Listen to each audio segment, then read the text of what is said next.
अस्तो मा सद्गमय तमसो मा ज्योतिर्गमय मृत्योर्मा अमृतम गमय। मैथ्स का हलवा में आपका एक बार फिर स्वागत, वंदन, अभिनंदन।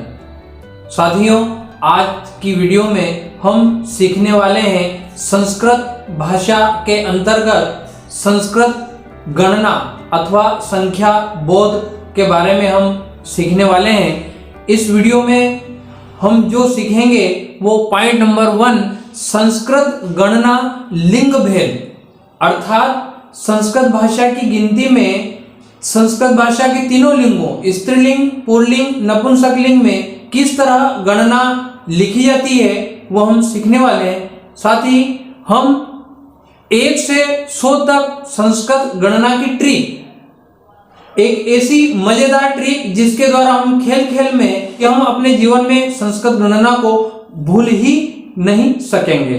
साथ ही हम 1 से 100 तक संस्कृत, हिंदी, अंग्रेजी का गिनती का चार्ट तीनों भाषाओं में आपको देखने को मिलेगा। साथ ही 100 से अनंत तक गिनती का चार्ट भी आपको मिलेगा और इस वीडियो के अंत में अव्यय का चार्ट संस्कृत, हिंदी और अंग्रेजी तीनों भाषाओं में आपको देखने को मिलेगा।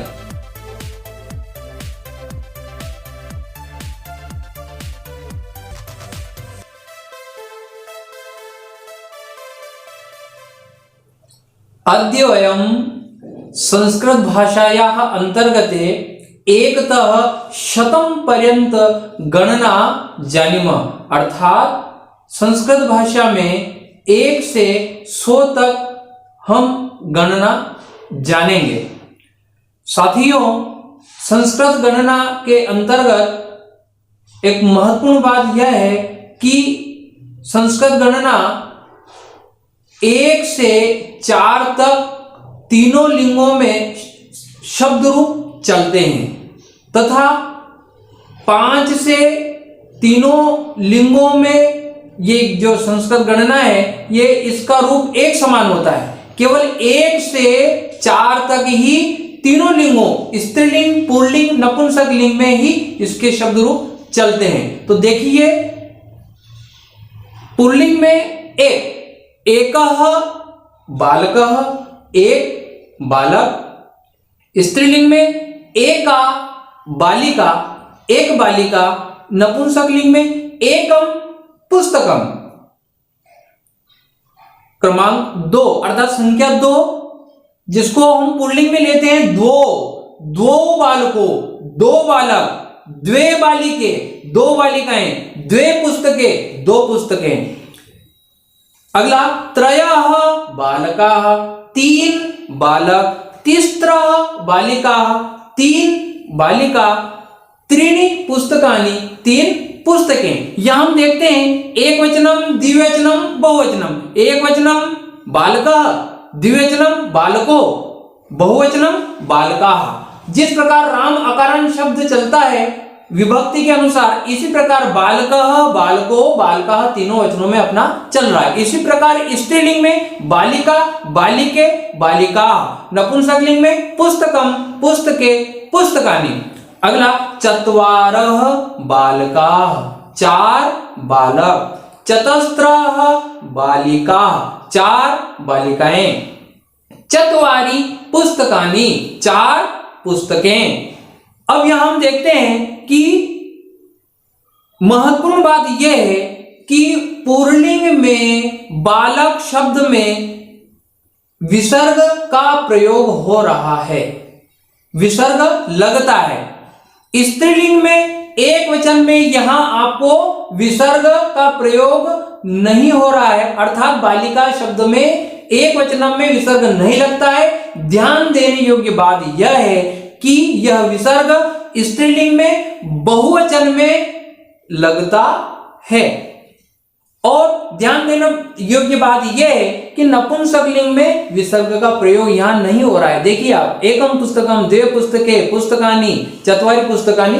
ये अब हम देखते हैं पंच बालका, पंच बालिका, पंच पुस्तकानि। अब हमने पहले ही बोला था कि संस्कृत गणना के शब्द रूपों में 1 से 4 तक तीनों लिंगों में इसके शब्द रूप बनते हैं तथा 5 से इसके शब्द रूपों में कोई परिवर्तन नहीं होता है। 5 से 100 तक एक समान शब्द रूप ही गणना के चलते हैं। देखिए आप, पंच बालका, पंच बालिका, पंच पुस्तकानि, यहां देखिए आप पंच में कोई परिवर्तन नहीं हुआ है। पंच पंच पंच तीनों लिंगों में। यहां देखिए आप पुल्लिंग में अपना एक, स्त्रीलिंग में एक, नपुंसक लिंग में एकम, ये तीनों लिंगों में चल रहे हैं।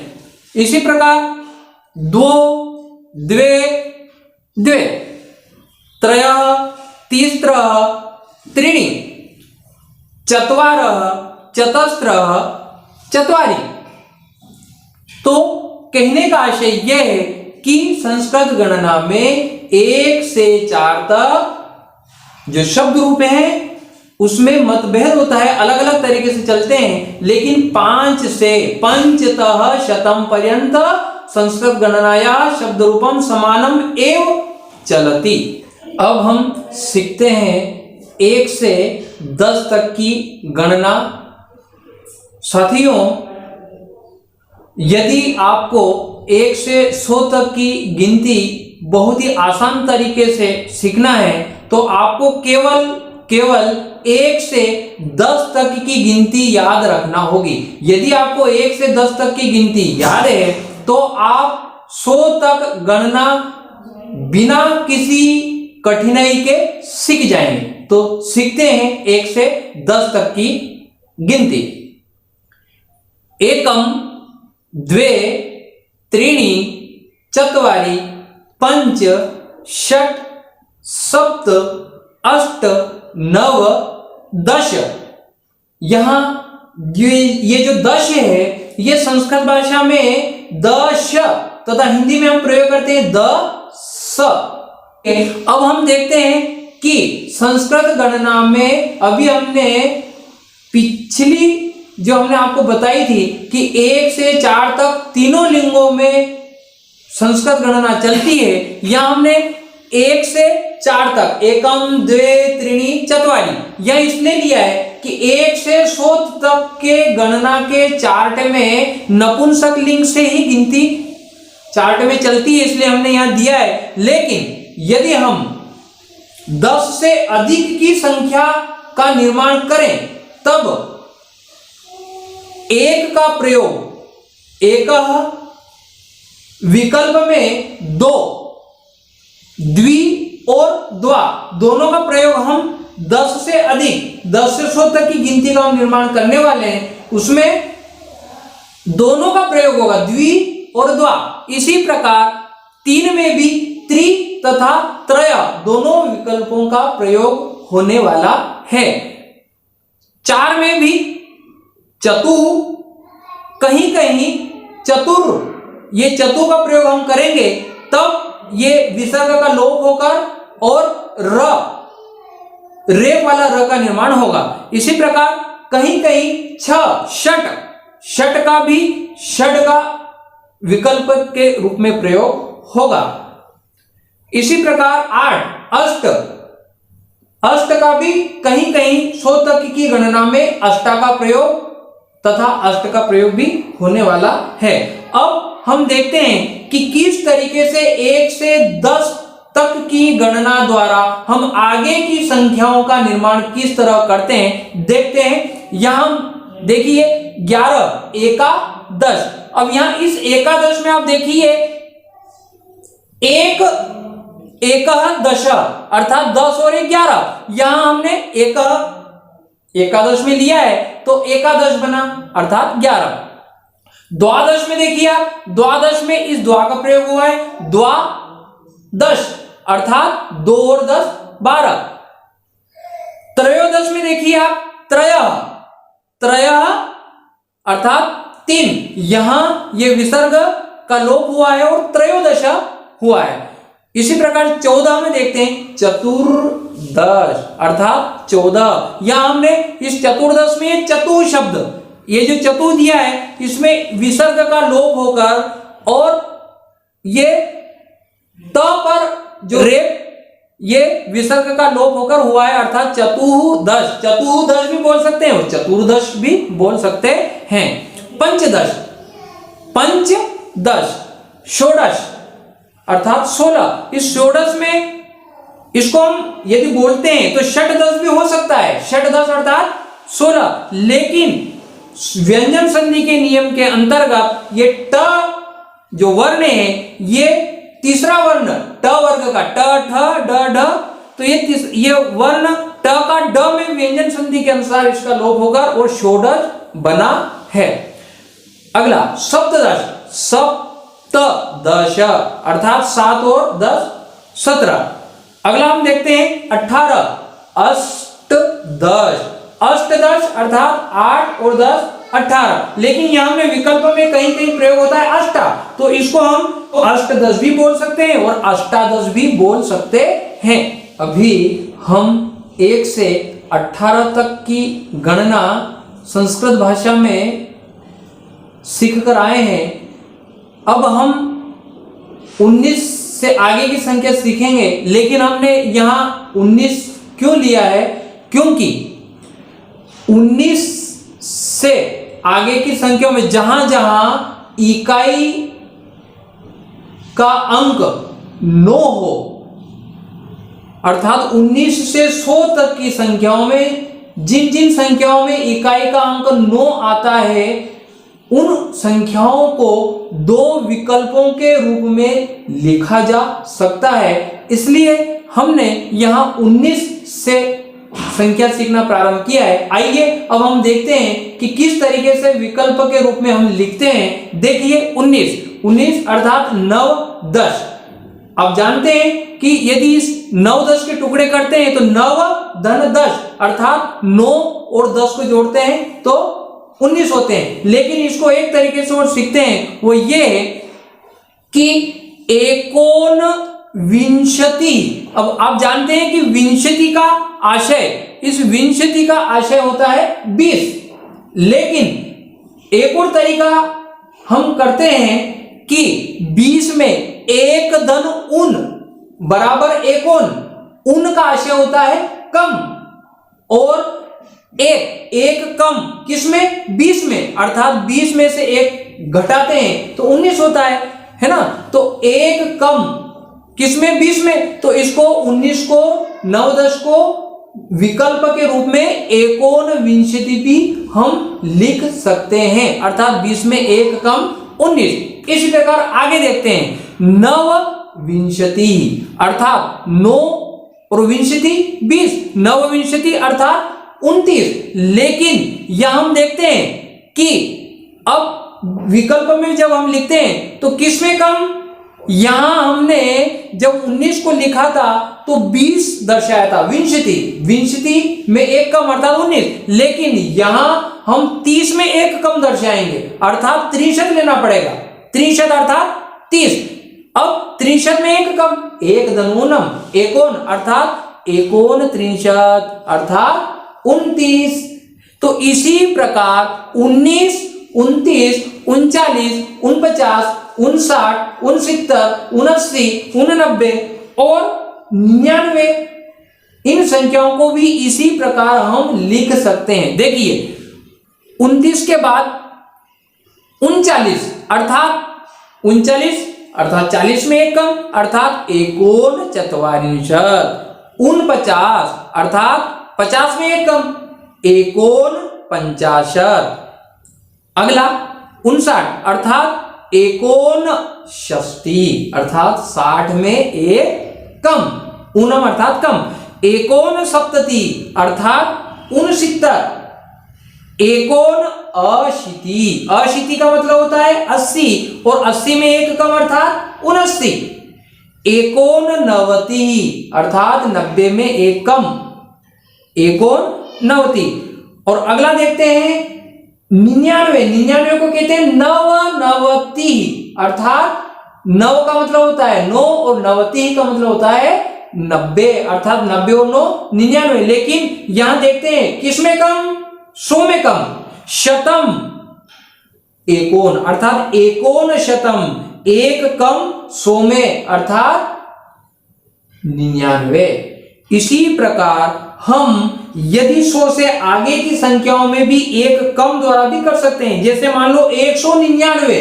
अब 199 को हम लिखते हैं तो एकोन द्विशतम, शतम अर्थात 100, द्विशतम अर्थात 200, तो 200 में एक कम, तो एकोन का प्रयोग ऐसी संख्याओं में हम कर सकते हैं।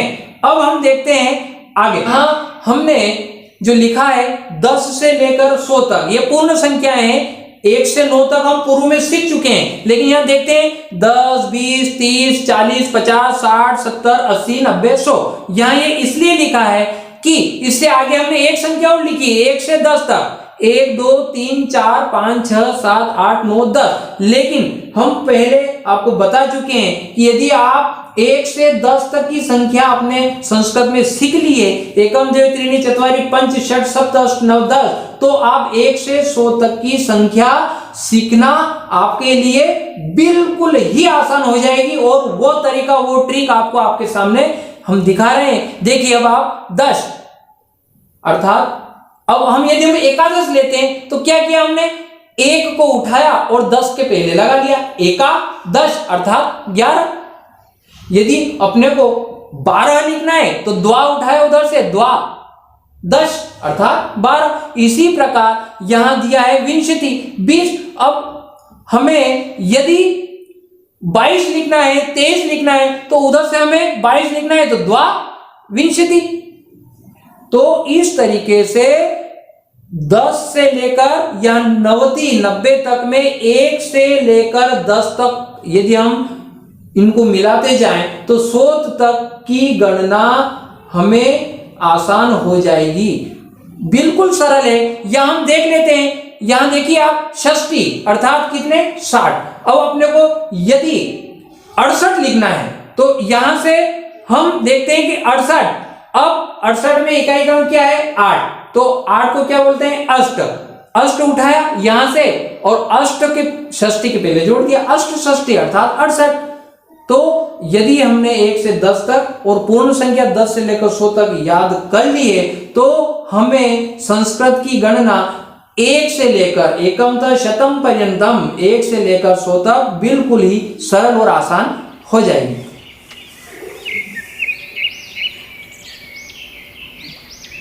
अभी हमने मौखिक रूप से 10 से लेकर 100 तक की गणना को हमने सीखा। अब हम एक ट्रिक के माध्यम से बहुत ही शानदार तरीके से हम सीखने वाले हैं गणना। देखिए, हमने एक 23 को हमने लिया है। 23 को यदि गणित की भाषा में देखते हैं तो 23 में इकाई का अंक 3 है तथा दहाई का अंक 2 है। अब हम यहां देखते हैं कि इस इकाई के अंक का स्थानीय मान 3 है तथा दहाई के 2 का स्थानीय मान 20 है।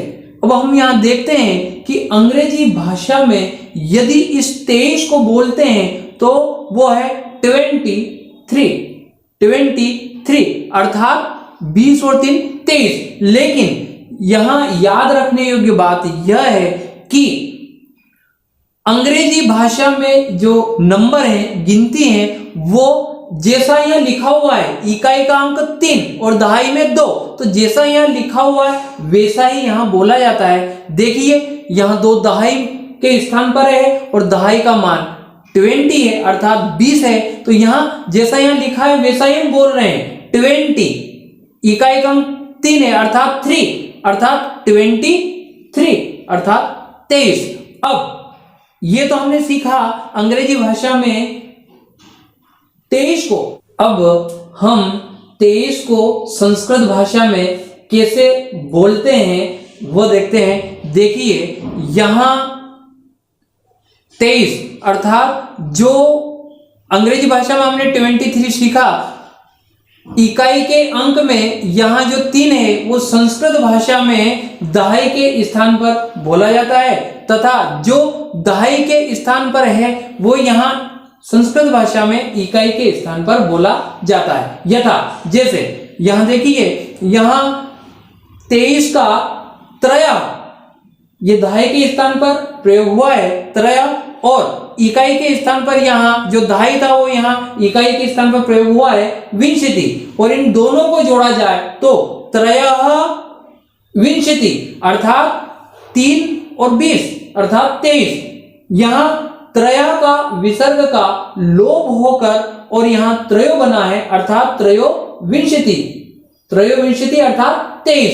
इसी प्रकार इस ट्रिक के माध्यम से हमने जो सीखा है, इसी प्रकार संस्कृत गणना में एकादश से लेकर 99 तक अर्थात 99 तक 11 से 99 तक इस ट्रिक के माध्यम से बहुत ही सरल सहज तरीके से हम संस्कृत की गणना को सीख सकते हैं और लिख भी सकते हैं।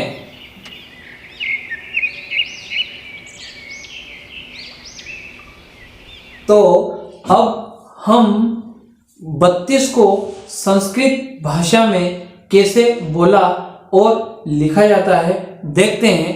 32 हम पूर्व में सीख चुके हैं कि 32 में इकाई का अंक 2, अंग्रेजी भाषा में 2, और यहाँ दहाई में 3 अर्थात 3 का स्थानीय मान 30 है तो 32। लेकिन इसी को यदि हम संस्कृत भाषा में रूपांतरित करें तो यहाँ जो दहाई में प्रयुक्त हुआ है वो यहाँ इकाई में प्रयोग हुआ है संस्कृत भाषा में, तथा यहाँ जो इकाई में प्रयोग हुआ है 2 वो यहाँ संस्कृत भाषा में दहाई के रूप में द्वा आया है। अब देखते हैं कि यहाँ 2 अर्थात संस्कृत भाषा में द्वा का अर्थ 2, और यहाँ त्रिशत अर्थात 30, तो दोनों को जोड़कर द्वा त्रिशत अर्थात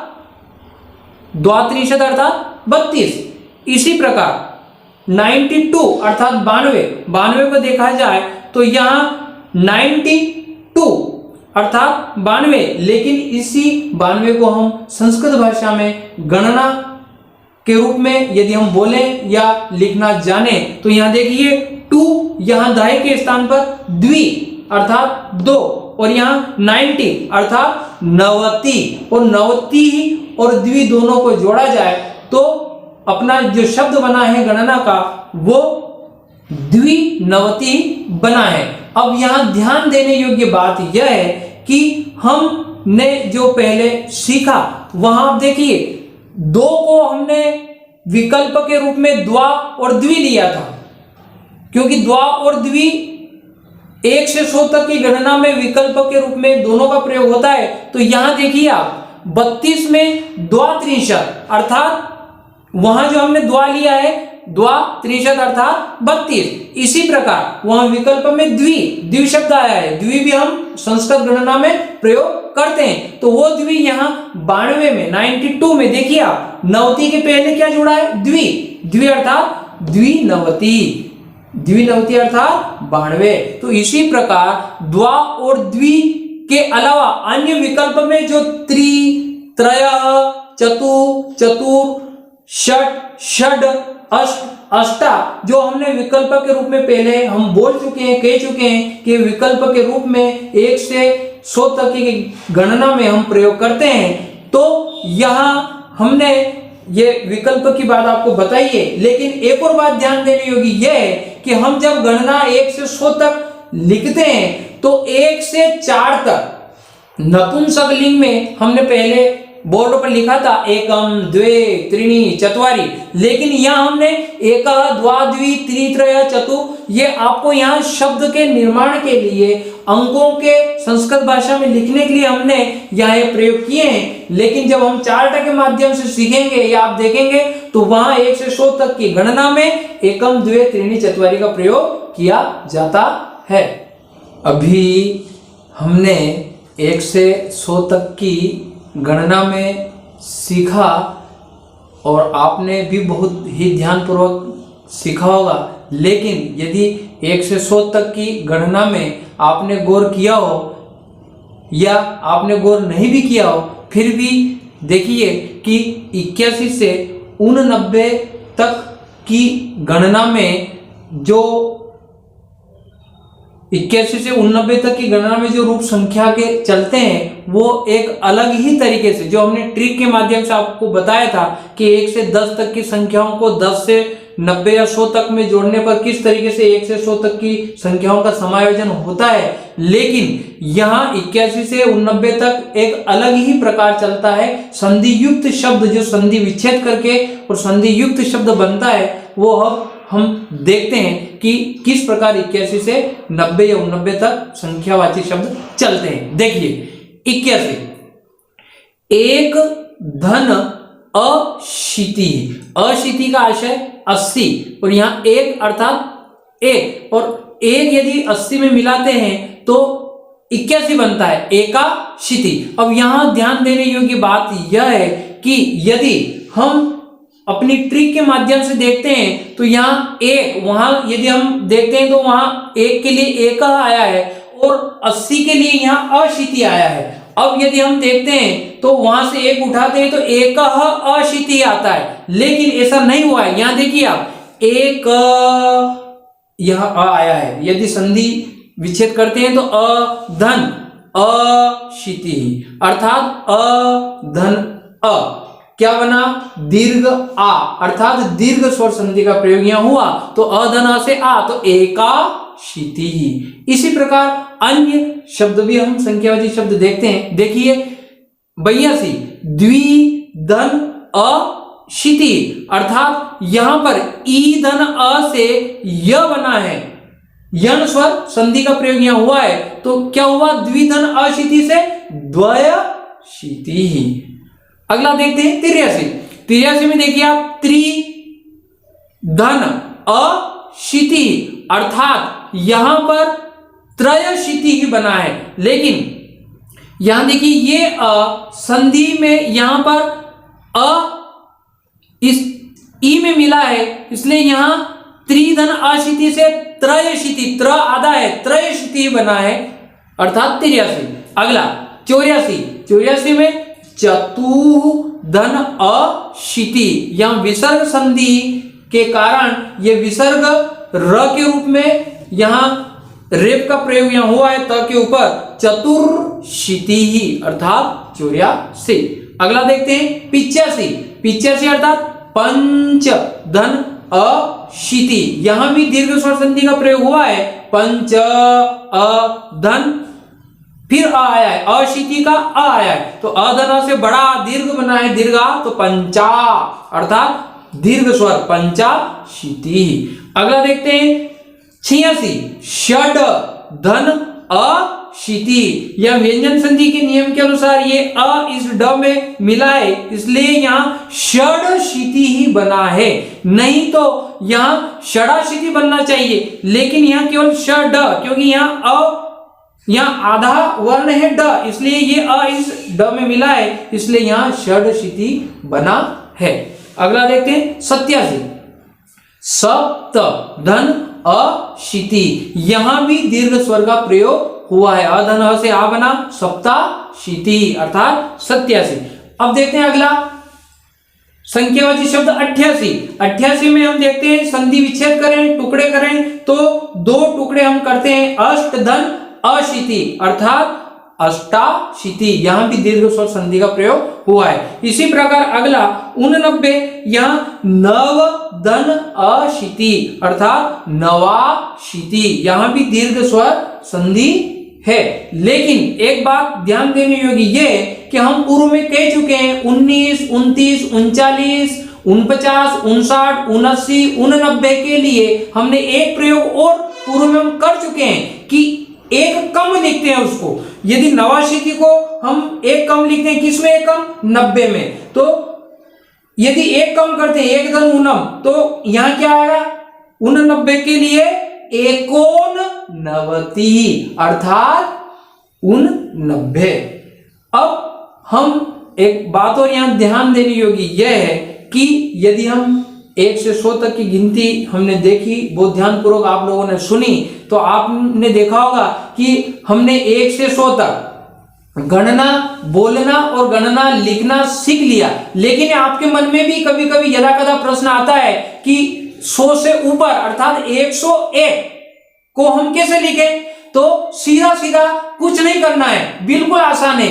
हमको एक अधिक बोलना है, जैसे 101, तो 100 से एक अधिक है, तो हमको कुछ नहीं करना, केवल ये बोलना है कि एक अधिकम शतम, अर्थात 101। यदि 102 को लिखना है तो द्वि अधिकम शतम, 103 को तो त्रि अधिकम शतम। इसी प्रकार यदि हमको 201 लिखना है तो एक अधिकम द्विशतम, द्विशतम का अर्थ 200, और 200 में एक अधिक अर्थात एक अधिकम द्विशतम। तो इस प्रकार ये गिनती 100 से ऊपर अर्थात 101 से अनंत तक हम लिख सकते हैं। और अधिक जानकारी के लिए आपने चार्ट में देख ही लिया होगा कि किस तरह गणना को, संस्कृत गणना को 1 से अनंत तक हम लिखते हैं या बोलने में प्रयोग करते हैं।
आज हमने 1 से 100 तक जो गणना सीखी है विभिन्न ट्रिकों के माध्यम से, लेकिन हमने सीखा है तो हम अपने उद्देश्य तक, अपने लक्ष्य तक किस तरह पहुंचे, अपने लक्ष्य को ध्यान में रखते हुए किस तरीके से प्रतियोगिता परीक्षाओं में गणना से संबंधित, संख्या से संबंधित प्रश्न पूछे जाते हैं। देखते हैं प्रश्न क्रमांक 1। चतस्त्र इत्यस्य पदस्य पुल्लिंग रूपम भवति। चतस्त्र अर्थात 4, इस पद का पुल्लिंग रूप होता है। पुल्लिंग रूप ए चत्वारि, बी चतुः, सी चतस्त्र, डी चत्वार। अब हमने पहले देखा था, आपने अपने मन में भी सोच रखा होगा कि इसका सही ऑप्शन क्या है। तो यहां अपना सही ऑप्शन पुल्लिंग रूप में चतस्त्र प्रयोग होता है चत्वार, अर्थात डी ऑप्शन अपना सही है, चत्वार। अब हम अगले प्रश्न में बढ़ते हैं। प्रश्न क्रमांक 2। चत्वारि कस्मिन् लिंगे प्रयुक्त। चत्वारि किस लिंग में प्रयुक्त होता है? ए पुल्लिंगे, बी स्त्रीलिंगे, सी नपुंसकलिंगे, डी सर्वलिंगे। अब यहां हम देखते हैं चत्वारि, हमने पहले देखा था एकम द्वे त्रीणि चत्वारि, अर्थात ये चत्वारि जो है ये नपुंसक लिंग में इसका प्रयोग होता है। तो अपना सही ऑप्शन है सी नपुंसक लिंगे। अगला प्रश्न, प्रश्न क्रमांक 3। त्रि शब्दस्य स्त्रीलिंगे प्रथमा विभक्ते बहुवचने रूपम भवति। त्रि शब्द का स्त्रीलिंग में प्रथमा विभक्ति में बहुवचन रूप होता है। त्रि का देखते हैं हम, त्रीणि, ए ऑप्शन त्रीणि, बी तिस्रः, सी त्रयः, डी त्रिभी। अब हम देखते हैं त्रि शब्द का स्त्रीलिंग में। आपने बहुत अच्छा सोचा, आपने सोचा वो सही है बिल्कुल, वो है बी ऑप्शन तीसरा, अर्थात तीन, स्त्रीलिंग में तीसरा आता है। अगला प्रश्न, प्रश्न क्रमांक 4, वेदा कति भवन्ति, वेदाः कति भवन्ति, वेद कितने होते हैं? आप लोगों को याद होगा वेद कितने होते हैं? ए ऑप्शन एकम, बी द्वे, सी त्रीणि, डी चत्वारि। यहाँ अपना नपुंसक लिंग में जो गिनती का क्रम वो दिया है, आप समझ गए होंगे, एकम द्वे त्रीणि चत्वारि। लेकिन यहाँ पूछा है वेद कितने होते हैं, तो यहाँ वेदों की संख्या होती है 4, अर्थात चत्वारि अपना सही उत्तर है।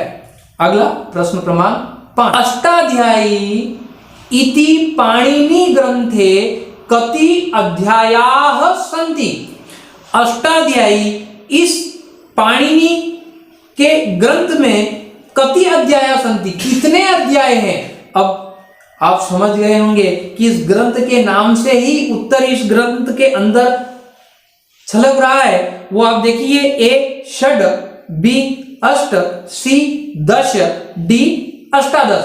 अब यहां देखिए अष्ट अध्यायी, अष्टाध्यायी इस पाणिनि के ग्रंथ में कितने अध्याय, अर्थात अष्टाध्यायी अर्थात 8 अध्याय इस ग्रंथ में है। महर्षि पाणिनि संस्कृत के विद्वान हुए हैं और इन्होंने ग्रंथ की रचना की अष्टाध्यायी, जिसका सही ऑप्शन बी है, अष्ट।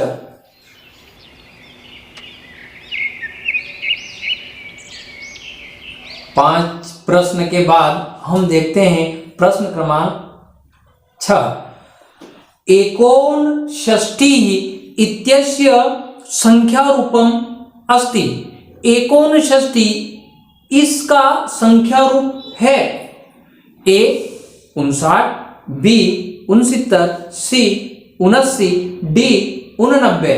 अब यहां देखते हैं एकोनषष्टि अर्थात 60 में एक कम, आप समझ गए होंगे कि कौन सा ऑप्शन सही है, एक कम 60 में, अर्थात ऑप्शन ए 59 सही है।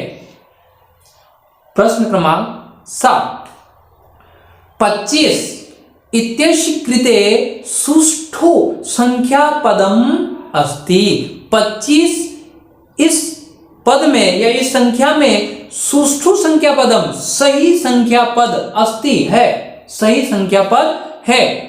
ऑप्शन क्रमांक ए 15, बी 25, सी 95, डी 35। अब आप दिमाग में सोचिए, हम जल्दबाजी में कोई सा भी ऑप्शन करके आ जाते हैं। 25 और हमने अभी संख्या में सीखा है कि 25 के यदि हम 2 भाग करते हैं तो 20 धन 5, अर्थात ऑप्शन देखिए आप 25 अर्थात 25। तो यहां अपना सही ऑप्शन है 25, बी वाला, 25 अर्थात 25। अब देखते हैं प्रश्न क्रमांक 8, 99 इत्यस्य संख्यारूपम अस्ति, 99 इसका संख्या रूप है। Option A 19, B 91, C 99, D 9। देखिए यहां पर फोकस कीजिए, 99 अर्थात 9 प्लस 90 अर्थात 99। तो अपना सही ऑप्शन 99 का सी 99 उपयुक्त है, जो सही है। अगला प्रश्न देखते हैं, प्रश्न क्रमांक 9, पंच कस्मिन् लिंगे प्रयुक्त, पंच कस्मिन् लिंगे प्रयुक्त, 5 किस लिंग में प्रयुक्त होता है? ऑप्शन ए पुल्लिंगे, बी स्त्रीलिंगे, सी नपुंसक लिंगे, डी सर्वेषु लिंगेषु।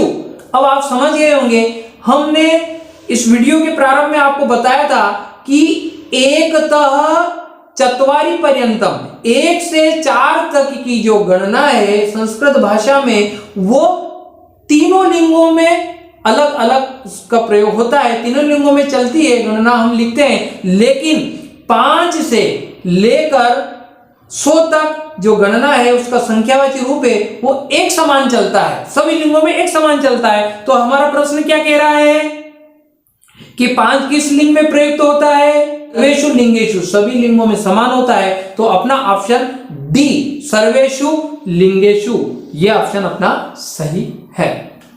अगला प्रश्न क्रमांक 10, कस्मिन् विकल्पे सुष्ठु संख्या रूपम न अलिखत, किस विकल्प में सही संख्या रूप नहीं लिखा है? ऑप्शन 4 है अपने पास। प्रश्न आपने समझ लिया होगा कि किस विकल्प में संख्या, जो सही संख्या शब्द रूप है वो न अलिखत, न आया है। जहां न आता है वहां कुछ न कुछ दाल में काला होता है। न आता है तो आपको सोचने की जरूरत पड़ती है, एक्स्ट्रा दिमाग लगाने की जरूरत पड़ती है। तो यहां देखते हैं ऑप्शन क्रमांक ए 99, बी 85, सी 28, डी 44।